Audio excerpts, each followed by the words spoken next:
Good morning. मैं कंचन Pareek MD MCA कक्षा 5 में आपका स्वागत करती हूँ। अभी तक हमने संज्ञा और लिंग के विषय में पढ़ा था। आज हम पार्ट 3 पढ़ेंगे, वचन।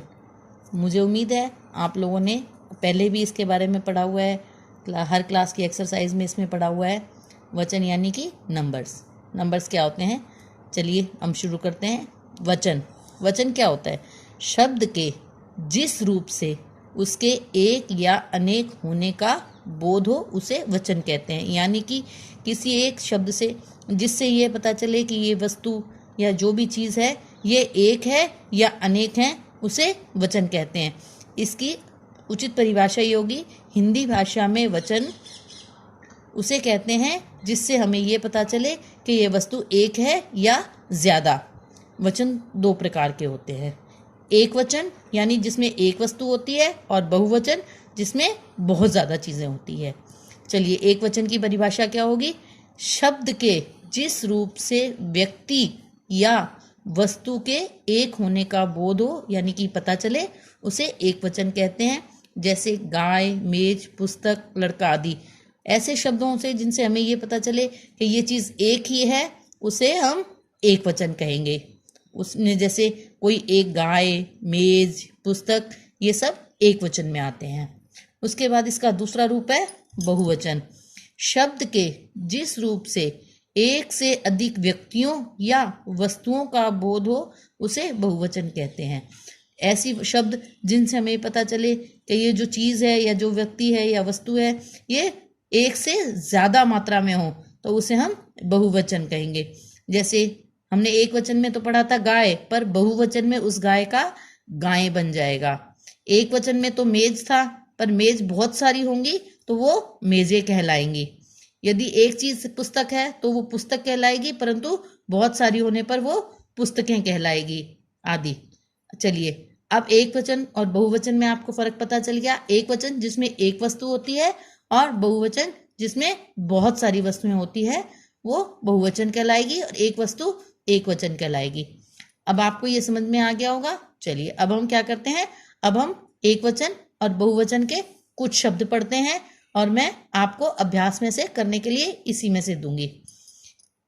एक वचन में लड़का, और जब बहुत ज्यादा लड़का इकट्ठे होंगे तो उसे लड़के कहेंगे। बेटा एक वचन में आता है और बेटे बहुवचन में आता है। कौवा, कोए। पपीता, पपीते। पुस्तक, पुस्तकें। इस पे बिंदी लगेगी और ये बहुत ज्यादा मात्रा में होगी तो इसकी पुस्तकें बोला जाएगा। सड़क, सड़कें।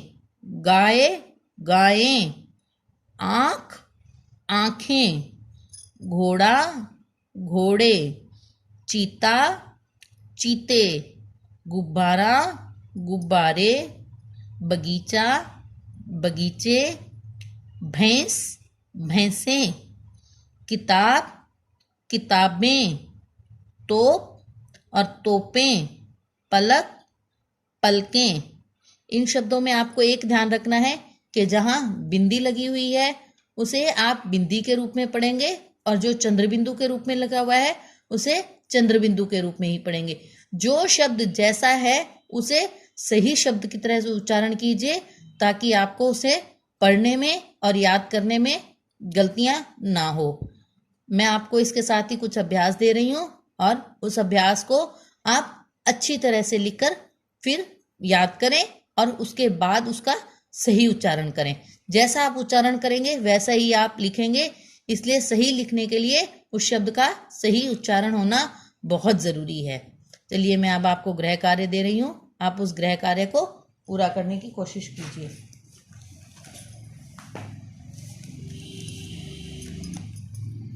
ये आपका गृह कार्य है। सबसे पहले तो इसमें आपको वचन की परिभाषा बतानी है। अभी मैंने आपकी वचन की परिभाषा बताई है, उसके रूप लिखने हैं। उसके बाद आपको वचन बदलना है। एक पपीता दिया हुआ है, एक लड़का दिया है, एक बेटा दिया है, एक पुस्तक, आँख, मेज, तोप, किताब, घोड़ा और चीता। मैंने सभी वस्तुएं आपको एक वचन में दी हैं, आपको इन्हें बहुवचन में बनाना है। और उम्मीद करूंगी जैसा आप उच्चारण करेंगे उन शब्दों को वैसा ही लिखेंगे। धन्यवाद।